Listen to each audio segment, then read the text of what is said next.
शहरातील top up petrol पंपावर काम करणाऱ्या एका कर्मचाऱ्याला मारहाण करण्याची घटना घडली आहे।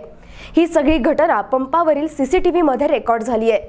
शहरातील टॉपअप पेट्रोल पंपावर काम करणाऱ्या एका कर्मचाऱ्याला मारहाण करण्याची घटना घडली आहे। ही सगळी घटना पंपावरील सीसीटीव्ही मध्ये रेकॉर्ड झाली आहे। काल रात्री उशिरा पंपावर काम करणाऱ्या किरण पवार याला पेट्रोल पंप बंद झाल्यानंतर तन्वीर देशमुख याने पैसे न देता पेट्रोल देण्याची मागणी केली। या मागणीला किरणने नकार दिला आणि तन्वीरला याचा राग आला आणि त्याने किरणला लाथाबुक्क्यांनी मारहाण केली।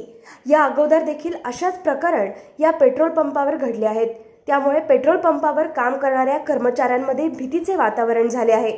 या घटनेनंतर पोलिसांनी तात्काळ घटनास्थळी धाव घेत घटनास्थळाची माहिती घेतली आणि विविध कलमाद्वारे गुन्हा दाखल केलाय।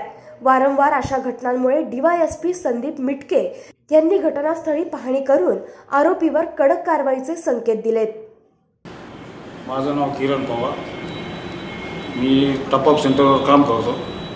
तिथे मी माझी ड्युटी चालू असताना तिथे ते गिराईक आलं। किती वाजता झाली ही घटना? ही झाली कमीत कमी 11 साडेअकराच्या दरम्यान। तिथे डिझेलला आले असता त्यांनी मला डिझेल मागितलं फुकट, तर मी नाही म्हटलं असं त्यांनी मला मारलं। वरतून शिवेगाळ केली, वरतून मारण्याची धमकी दिली, शिवे मारण्याची। प्रतिनिधी शाहिद शेख सह निलेश अगरकर, न्यूज टुडे 24 अहमदनगर।